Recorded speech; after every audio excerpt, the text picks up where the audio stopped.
ሰበር መረጃ ዩናይትዶች ሰብሰብ በሉ። ማንቸስተር ዩናይትድ በሊቨርፑል ላይ ዛሬ የሚገርም የሆነ አስደሳች ድልን ተቀናጅቷል። ዛሬ እሁድ ግንቦት 3 ቀን 2026 ዓ.ም በኦልድ ትራፎርድ በተደረገው እጅግ አጓጊና ፉክክር የተሞላበት ጨዋታ የፕሪሚየር ሊግ ጨዋታ ላይ ማንቸስተር ዩናይትድ ሊቨርፑልን 3-2 በሆነ ውጤት አሸንፏል። ይህ ድል እንግዲህ ለቀይ ሰይጣኖቹ የፊታችን የውድድር ሳምንት የሊጉ ተሳትፎን የሚያረጋግጡባቸው ሆኗል። የጨዋታውን አቤት ሁኔታዎች ነው። ጨዋታው በሁለቱም በኩል በከፍተኛ ፉክክር የታየበትና ያለቀ ሲሆን ጎሎቹ የተቆጠሩባቸው ደቂቃዎችና ያገቡትን ተጫዋቾች እነሆኝ። ማቲያስ ኩኛ ማለት ነው በ6ኛው ደቂቃ ላይ የመጀመሪያውን ጎል በማስቆጠር ዩናይትድን ቀዳሚ ያደረጋት። ቤንጃሚን ሼሽኮ ደግሞ በ14ኛው ደቂቃ ላይ ሁለተኛውን ጎል በማስቆጠር መሪነታቸውን ይበልጥ አጠናከረ። ኮቢ ሜኑ ጨዋታው 2-2 በሆነ አቻ ውጤት ተይዞ በነበረበት ወቅት በ77ኛው ደቂቃ ላይ ድንቅ ጎል በማስቆጠር የዩናይትድን ድል አበሰረ።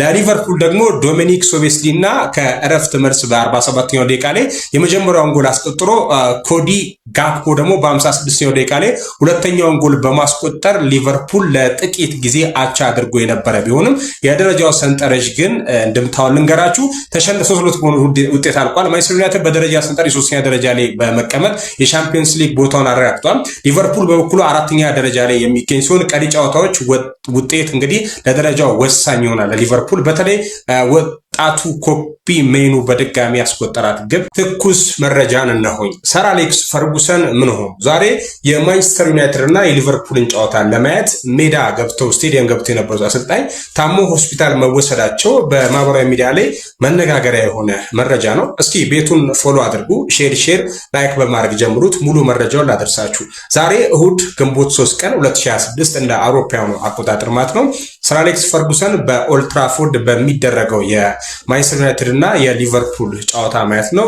ለመመልከት ተገኝተው ነበር። ሆኖም ግን ጨዋታው ከመጀመሩ ከአንድ ሰዓት በፊት ህመም ስለተሰማቸው ለጥንቃቄ ሲባል ወደ ሆስፒታል ተወስደዋል። ዋና ነጥቦቹን ላጋራችሁ። የጤናቸው ሁኔታ ወደ ሆስፒታል የተወሰዱበት ለጥንቃቄ ሲባል እንደሆነና ሁኔታው አስጊ ወይንም ኢመርጀንት እንዳልሆነ ተገልጿል። ከዚህ ቀደም የነበረ ሁኔታ እንደ አውሮፓ አቆጣጠር በ2018 ማለት ነው አጋጥሟቸው ከነበረው የጭንቅላት ደም መፍሰስ ጋር የተያያዘ እንዳልሆነም ተነግሯል። የክለቡ ተሳትፎ በቅርቡ ማንቸስተር ዩናይትድ ማለት ነው ፈረንሳዊ ወጣት ተጫዋችን አዩብ ቡአድን ለማስፈረም በሚደረገው ጥረት ሰር አሌክስ ፈርጉሰን ድጋፍ እንዲያደርጉ መሳተፋቸው ተዘግቦ ነበር። ባጭሩ አሁን ላይ ለጥንቃቄ ሆስፒታል ቢገቡም የጤና ሁኔታቸው በፍጥነት ተሽሏቸው ወደ ቤታቸው ይመለሳሉ የሚል መረጃ አለ ማለት ነው። ይሄ ነው አዲሱ መረጃ። እሺ አዲስና ትኩስ መረጃ ለ244ኛ ጊዜ ማንቸስተር ዩናይትድ እና ሊቨርፑል ያገናኘው ጨዋታ ፈርስት ሃፍ ተጠናቋል። 2-2 በሆነ ውጤት ማንቸስተር ዩናይትድ እየመራ ይገኛል። ሰከንድ ሃፍ እንዴት ይሆናል?